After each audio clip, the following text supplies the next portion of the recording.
Tumaragasa ang tubig sa kalsadang yan nang maya-maya ay biglang gumuho ang pader sa labas ng isang subdivision sa Dasmariñas, Cavite.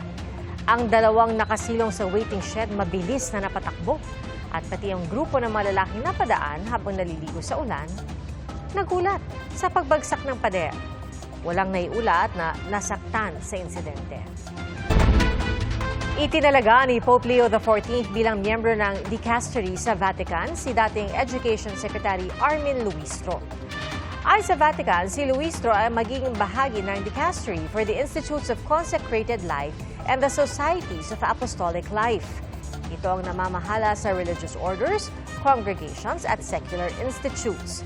Si Luistro ang unang Pilipinong nahalal bilang Superior General ng De La Salle Brothers sa buong mundo. May mahigit 3 dekadang karanasan siya bilang educator at religious leader na namuno rin sa ilang universidad kabilang na ang De La Salle University. Naging kalihim siya ng DepEd noong administrasyon ni dating Pangulong Noynoy Aquino.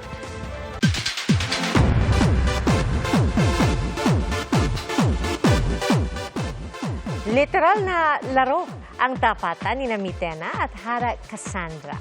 Sa ngalan ng trono ng Lireo, bato-bato pick ang kanilang tunggalian. Yan po ang kwalang post ni Michelle D na gumaganap bilang si Cassandra. Ang sabi pa niya, pwede bang ganito na lang daw ang digmaan at walang mamamatay?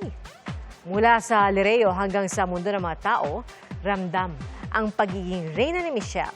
Ito pa nga at may hamon si Michelle kay Sangre Danaya Sanya Lopez na binabansagan ngayong Asia's Mekaniko.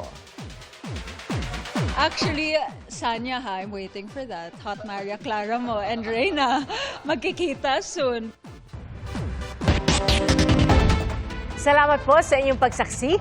Ako si Pia Arcangel para sa mas malaking misyon at sa mas malawak na paglilingkod sa bayan.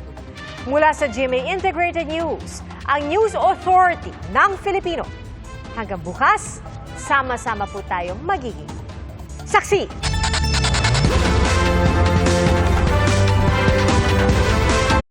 Mga kapuso, maging una sa saksi.